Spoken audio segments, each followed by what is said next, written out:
വീടിന്റെ 4 ചുവരുകളിലേക്ക് ഒതുങ്ങിപ്പോയ ഒരു ജീവിതം ഒരു 9 വയസ്സുകാരിയുടെ വിനോദിനിയുടേത് രാവിലെ അതേക്കുറിച്ച് പറഞ്ഞിരുന്നു. അതിലൊരു ആശ്വാസം വരുന്നുണ്ട്. അതെന്താണ് എന്ന് പറയാം. ഇപ്പോൾ ഈ പാലക്കാട് ജില്ലാ ആശുപത്രിയിലെ ചികിത്സാപ്പിഴ മൂലം വലത് കൈ മുറിച്ചു മാറ്റേണ്ടി വന്നതാണ് 9 വയസ്സുകാരിയായ വിനോദിനിക്ക്. ഇതുവരെ ആ കുഞ്ഞിനൊരു കൃത്രിമ കൈ വെക്കാനുള്ള സൗകര്യം ഒരുങ്ങാതിരുന്നതിന്റെ ദുരിതത്തിന്റെ വാർത്തയാണ് നമ്മൾ പുറത്തുവിട്ടത്. കൈയില്ലാത്തതിലുള്ള മാനസിക വിഷമത്തിൽ സ്കൂളിൽ പോകാൻ പോലും മടിക്കുന്ന വിനോദിനിയുടെ സങ്കടം, കുടുംബത്തിന്റെ സങ്കടം ഇന്ന് നമസ്തേ കേരളത്തിലൂടെ പ്രേക്ഷകരെ അറിയിച്ചതാണ്. വലിയ സ്വപ്നങ്ങളിലേക്ക് നടന്നു നീങ്ങാൻ വിനോദിനിക്ക് ഒരു വഴി തുറന്നു കിട്ടിയിരിക്കുന്നു. പ്രതിപക്ഷ നേതാവ് വി ഡി സതീശനാണ് സഹായ ഹസ്തം നീട്ടിയിരിക്കുന്നത്. കൃത്രിമ കൈ ഘടിപ്പിക്കാനുള്ള മുഴുവൻ ചെലവും പ്രതിപക്ഷ നേതാവ് വഹിക്കും എന്നറിയിച്ചിരിക്കുകയാണ്. ഇക്കാര്യം വിനോദിനിയുടെ കുടുംബത്തെ ഫോണിൽ വിളിച്ചറിയിച്ചതായി വി ഡി സതീശൻ പറഞ്ഞു. ഞാൻ എന്റെ ഏഷ്യാനെറ്റ് റിപ്പോർട്ട് കണ്ടപ്പോൾ എനിക്ക് സങ്കടമായി.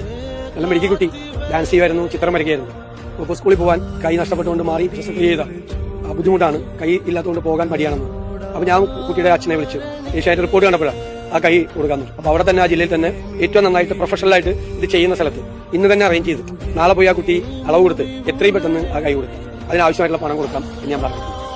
അത് റിപ്പോർട്ട് ചെയ്ത് ഞാൻ ഏഷ്യാനെറ്റിനോട് പ്രത്യേകമായി നന്ദി പറയും. അത് കേട്ടപ്പോൾ വിഷമമായി. എന്തായാലും അത് കൊടുക്കണം, നമുക്ക് വിചാരിച്ചാൽ ചെയ്യാൻ പറ്റും.